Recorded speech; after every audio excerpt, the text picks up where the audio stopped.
Welcome to Two Main Friends. We're your hosts, Natasha and Lindsey. Grab your coffee and come sit with us for a bit.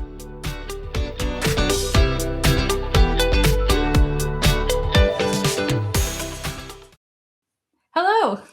Hi. Another day, another recording. Yes, I was just about to say that exact same thing.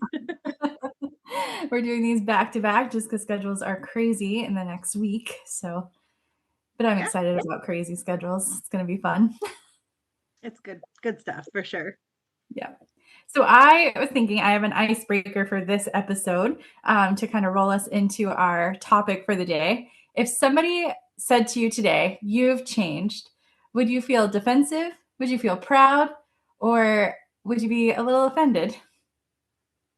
Oh, that I don't know how to answer that genuinely.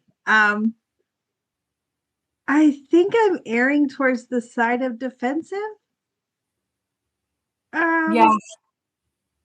Yeah, I'm gonna go with that. I think that's our natural response to kind of feel like, oh, what do you mean I've changed? But I don't know. Part of me, my first instinct is like, I would be proud. But I know for me, like the past year, I've worked so hard to change a lot of things. So, like, I'm proud right now. But I think in reality, if somebody said it to me, it'd probably hurt my feelings at first. I would be like, ouch. Like, kind of feels like a dagger to the heart. Yeah. And I think that that's just, processing stuff from my life in the last several years. So I would want to say I would want to be proud.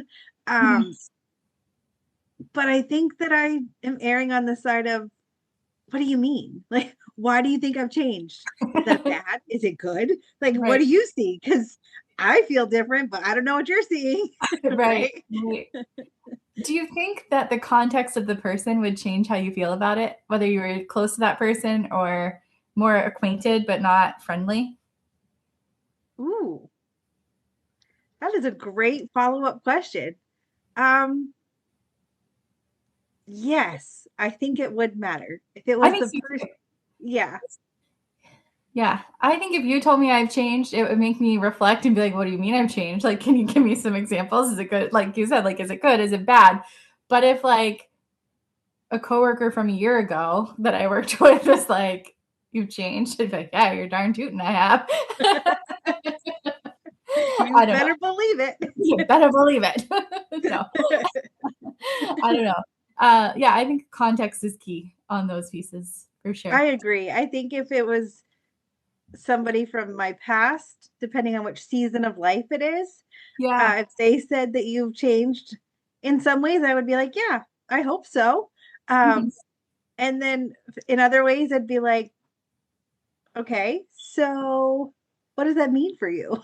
Yeah. What are you saying? Right. So yeah, I think that context is key because it depends on what season of life it was from. Yeah. How did you know me before? Like, what was our relationship before? Right. Definitely. And what is it now? Yeah, Yeah. Yeah. definitely key.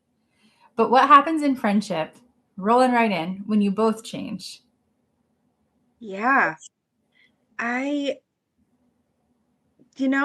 outside of our relationship, I don't know that I've walked with enough people through that many seasons of life to be able to speak to a lot of it, because I'm not really very close to many people from high school, and I'm not very close to people from college.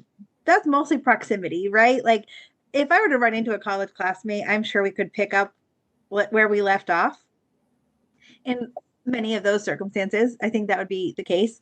But not being near them for the last like 15 plus years, which is wild to think about, um, makes that hard. But I think that it does play into how you relate to each other, right? Because if we're growing as people and we want to be growing, then we should be changing. But how people respond to that isn't always positive. Mm-hmm. So it changes the dynamic of the friendship. Um, so yeah, I'm not really sure. I think that it's good to be changing, but what are some of your thoughts? Yeah, change is inevitable, right? We're going to walk through seasons of life and different areas of life. I don't know how else to say that. Seasons change. It's going to happen and we're going to grow. We're either going to become better for it or it's going to drag us through the mud. And eventually we have to get back up, right, from it. And so I think that those things can harden us or they can soften us. They can make us better. They can make us worse too, depending on how we respond to them. And that's just reality. We don't like to say those things, but it's true. Um, It and is, I yeah. think that that's hard, especially whenever you're watching someone maybe change that you're closely aligned with, that maybe their values don't line up with yours anymore, or you just don't see eye to eye on topics that you can't negotiate on or find even ground on or can't agree to disagree on. I think that's hard. I think when change starts to happen and you start to feel that drift in friendship, it's important to kind of prioritize that friendship and communicate during those Mhm. times. Like, okay, I'm noticing this. How can I support you better? What do you need from me? This is how you could support me better. um, Timing changes. Maybe they're not as available to you as they used to be, and maybe you're sitting thinking, well, that kind of hurts, like we can't just get up and go anymore. I know our friendship took that leap, right? Like we don't live 10 minutes down the road from each other anymore. So the get up and go to Target or Walmart or whatever, it's not there. So we've had to prioritize our hangout times and be more intentional with the time that we have together, so that we still have it together, right? And so Yeah.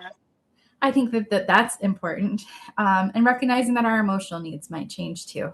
And Mhm. in friendship, I think a lot of times, and I can only speak to female friendships, obviously, but for I think for girls, it's easy for us to kind of emotionally invest into each other, and I'm sure Mhm. men do too. So you have that emotional investment, but whenever you have a friend who gets married or starts dating and is in more of an intimate relationship that way, Mhm. their emotional needs are getting met somewhere else. And so they're less emotionally invested sometimes in the friendship. And then you feel like you're fully, if you're not in that space of life, you're emotionally giving, but like not feeling like you're receiving. But it's adjusting the mindset of, okay, like I'm not their number one, because maybe it was like best friend, and you were each other's number one. But now this other person has entered the chat. And so you have to Right. balance in there. And it's hard because, and I want to just kind of go back a little bit to when you're talking about communicating. I think that over communicating is huge because while we're changing and things are happening, we don't know what the other person is going through. And maybe it has nothing to do with you at all. Maybe it's just that they're in a really hard space, or maybe their mental health is not in a great spot and they're just really struggling to interact. And so, um, I just think that when we communicate, like, hey, I'm in a dark place, so um, I don't really know what I need. I just know that I don't have capacity to share words, or I can't meet you where you are right now because I can't meet me where I am, you know? And Yeah. I think that that's a change and a shift that happens, and you can get through it. But communicating those things is huge because, like you said, maybe your timing has changed, like you can't spend as much time together, and the other person doesn't know why. If we're not communicating and being honest, like, I can't emotionally invest in this right now because I just can't, you know, and that again has nothing to do with me and you. It's like I'm struggling, right? And so I think being flexible and understanding in those moments is really helpful and can help you navigate that in a positive way because then you can make it through to the other side. Yeah, I agree. I think that's a really good point too that you said about like maybe you can't communicate what's going on. And I think if you start to feel the shift, we've talked a lot about resentment. If you start to feel the shift, ask the questions before you get to the resentment part of it, because it's easy to be like, well, they're not responding the way they used to. And you just start kind of filling the void of their responses with negativity. And then the friendship drifts without really clarifying and Right. understanding where they're coming from, that maybe they are just mentally or emotionally going through it and being dragged through the mud, and they can't respond because they have Right. no words. Absolutely. And and it's really quick when we don't communicate that that shift can happen really fast. Mhm. And so if we're people that are growing, right? And like let's say that you're in a space where you're hitting everything hard and you're able to move forward and grow, and I'm over here and I'm just dragging, right? Like maybe it's a mental health scenario, maybe it's overcoming betrayal, maybe it's, you can fill in the blank with what it might be. And so you're just struggling. Mhm. And so you're moving forward upwards, right? I'm using a visual here. So if you're going up and I'm not going up at the same pace as you are, it's really easy for us to move apart. Mhm. And unless we're really communicating what that is, then that chasm can become really wide really fast. Mhm. And if you value the relationship and want that to continue, I think we have to be willing to have that conversation so that that drifting doesn't become so wide that you can't build a bridge anymore. Mhm. Yeah, I agree. What do you think about when you are walking through hard places and you're working on your healing and it starts to shift your boundaries? How does that affect friendship? Yeah, I can relate to this one. It kind of sucks, honestly. I'm not going to sugarcoat that one. Uh, it's hard. It's really hard because, like, if we're actually prioritizing our healing or our health, whether emotionally or mentally or whatever, and the people around you aren't at that same pace of life, or maybe they're not ready to hit those things, or maybe they don't need to heal from some stuff. Um, it can be a lot to process. And like I just said before, like sometimes we grow at different rates. And so maybe my rate is growing in this Mhm. direction, but you're going in a different direction. And I've seen that play out in some of my relationships. Like we all did a lot of things together. And then over time, we handled different scenarios in different ways. And we ended up growing apart, not because anything bad happened, like not Mhm. because we resented the other, but we handled it differently. And our viewpoint on how things played out was different. And so eventually we grew apart. And when we came back together and kind of talked through things years later, it was very apparent that we weren't in the same camp anymore. And again, no resentment, no bad feelings. It was just, you're over here and I'm over here. I wish you the best. And when I run into you, I'll say hi, but we're definitely not in the same level of friendship as we used to be. Yeah, no, absolutely.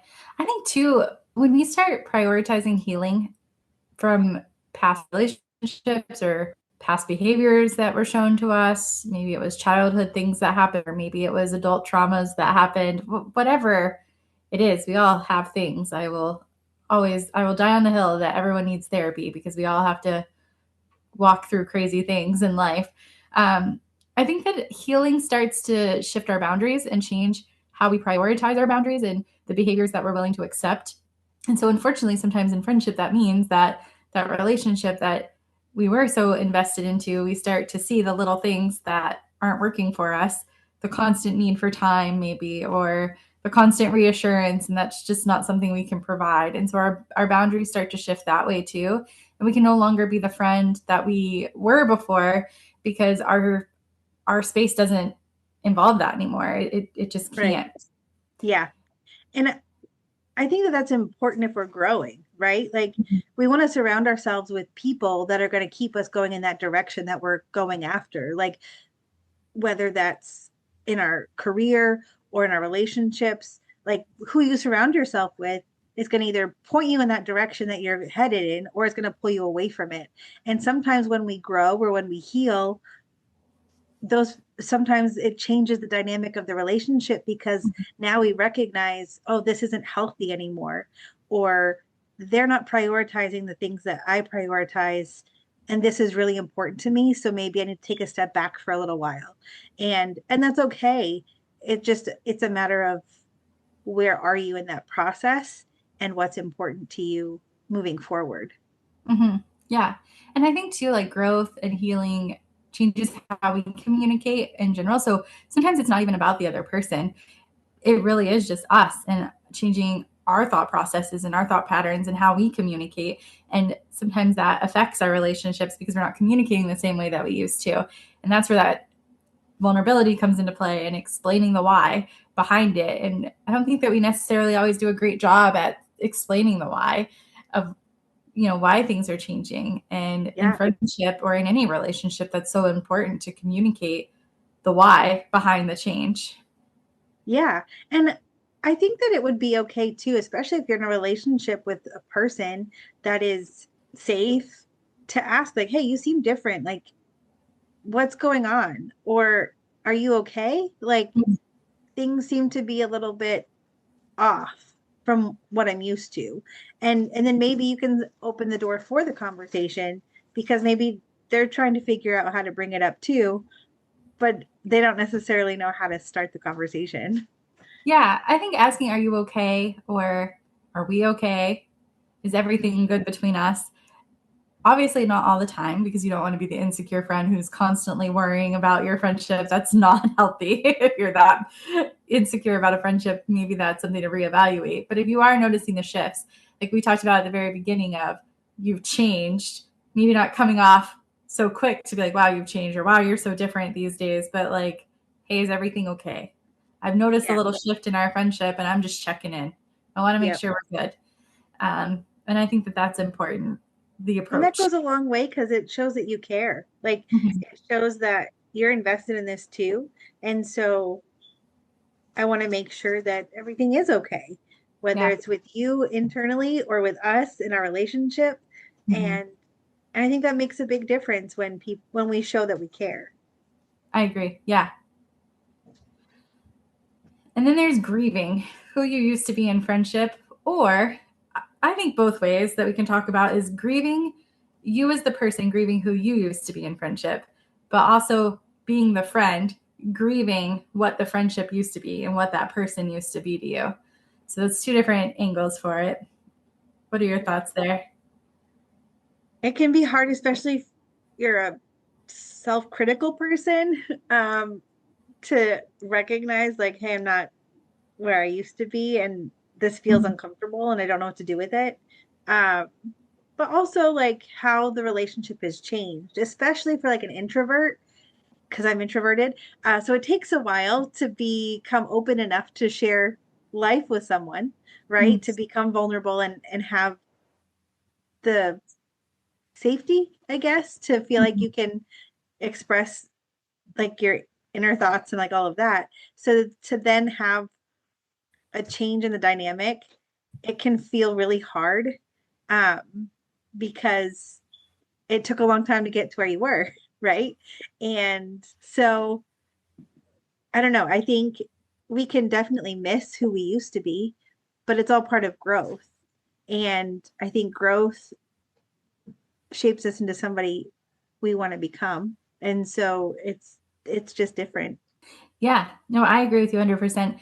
Recently, I've really struggled with, leaving my job. It's going to relate, I promise. And I felt like I was in a grieving era of like, I really miss my job, my old job. I miss what I used to do. And those things are true. I do miss aspects of what I used to do in my old job. But I realized that I wasn't grieving where I came from. I was grieving the people that I left. I was grieving the relationships that I had and those strong bonds with my coworkers that I had. Two of them have become very close friends of mine outside of the working capacity. So I missed. And so now I'm in this place where it's like I'm full of strangers and I don't feel that safety net of like I can fully be myself because I just left a place of 10 years, 10 and a half years where they really knew who they knew me. They knew me as a friend, they knew me as a professional. And so it's like relearning that dynamic of who I am and being okay with that because I do have to wear even more of a professional face than I did at my last job. So it's like I'm kind of grieving the fun that I left behind of being safe with my coworkers to like, okay, well, now I'm in a little bit more of a more elevated role. So I have to kind of shape shift a little bit who I am, put a little bit of a mask on at work and put my professional face on, right? And am I building those relationships? Sure. but the dynamic is way different in that. And so I think sometimes when we're grieving friendships, especially when we're talking about change and growth and healing, like we start to kind of grieve like the person that we used to be, and maybe that funner version of you can't exist because those values don't exist anymore in you, right? And so like you kind of have to start thinking that, or maybe just life changes, right?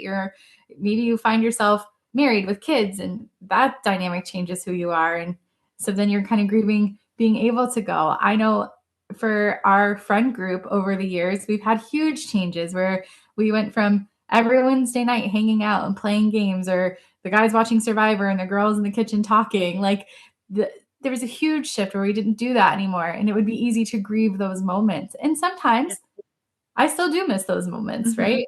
Yeah. Yeah. Um, so I think that that's a natural progression of relationships, is that Mhm.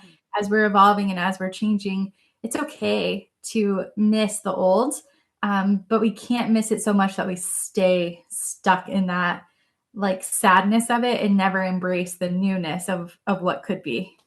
Exactly. And it's crazy, like with that whole friend group that you're just describing, we all most of us have kids now, and so starting to like raise our families together, like help each other with childcare so that they can have a date or whatever. Like our relationships all look different, and we might not be able to get together every single Wednesday anymore like we did when we were in our 20s. But navigating that, and sometimes you're right, like I do miss those times when we would all just get together and it seemed so easy. Like it didn't feel complicated. We all had something in common and it was just fun. And now we're older and married, and careers are different and lifestyles are different, and the ages and stages of our children are all different. So it's really easy to be like, man, it was so much easier back then, and feel that, but also embracing the new season of how cool is it that we get to still do life together? Maybe not as often, but we're connected enough to be able to do that. And I'm grateful for that, because change can be hard. And growing up as an adult, going from a young adult to a middle-aged adult, I guess is what we are now, is Ew. yeah, I know it's weird. Because I'm only 26, so I don't know what you're talking about. 29 and counting. Yes. I think technically, I like it. Somebody said this one time. It's like your age plus however many years you are of experience. So I'm 26 with like 9 years of experience, and that's great. I like that. Yeah, I'm 29 with 10 years of experience. I don't know if I like that as much. You can just say 29 and holding. It's fine. Yeah, 29 holding. That's what I like. So we've talked a lot about like growth and healing and how that like shifts our relationships. So what would you say about like the tension of hearing that? It's like kind of going back to our initial question. If someone were to come to you and say you've changed, what is that like tension that you feel? Yeah. Obviously it feels like that sharp dagger in your chest, and that's fine. But I think if we have an open mind when we're in our friendships, and like you said, if it's a safe friendship, right? Like somebody that you're comfortable with, I think it can be informative. And I think you can stop and pause and ask yourself, do they miss me, the physical presence of me being around and being available to them? Or do they miss who I used to be? Was I overextending myself? Was I always the yes friend? Was I always the go to? Was I always the strong friend? And if that's the qualities that they're missing, then address it with them and say, I realized for a long time that I was all of these things and I can't be that right now. And I have to be this, and explain that to them, and requires us to be vulnerable. But I don't think that we necessarily need to look at it as an immediate offense or put our defenses up. If it's somebody who truly cares about us, who's truly invested in us, who's been there for us, like if they're coming to us with that question, sure, is there a better approach? Probably, but they're probably saying it out of love. And so I would I hope think so. I would hope so. But I think it's a good time to just kind of put the question mark there. Is it because they're missing me? Because I think if you said that to me, it would probably put a pause on me. Okay, well, why am I acting like this? Am I walking through something that I haven't shared? And Mm. maybe that's truly what the change is. Or maybe it's just been 6 months and we haven't seen each other, and this is the capacity of our friendship, and that's not good, right? Like, so yeah, I think it's a good pause for you as well. And I think too, like sometimes saying it out loud and like processing it out loud with someone else can help figure out where you're at, right? Yeah. Like I need that sometimes because sometimes I'm like in my head about it.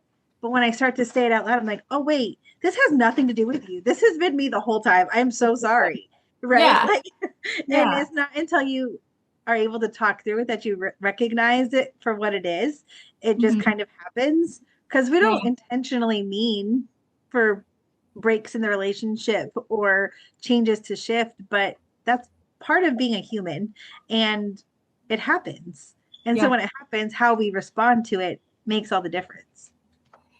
I agree. And I think just to kind of wrap it up, like we've talked a lot about growth, we've talked a lot about change. And I think that one thing that sticks out is that it's a filter in our friendships. The right friendships will adjust and grow with you.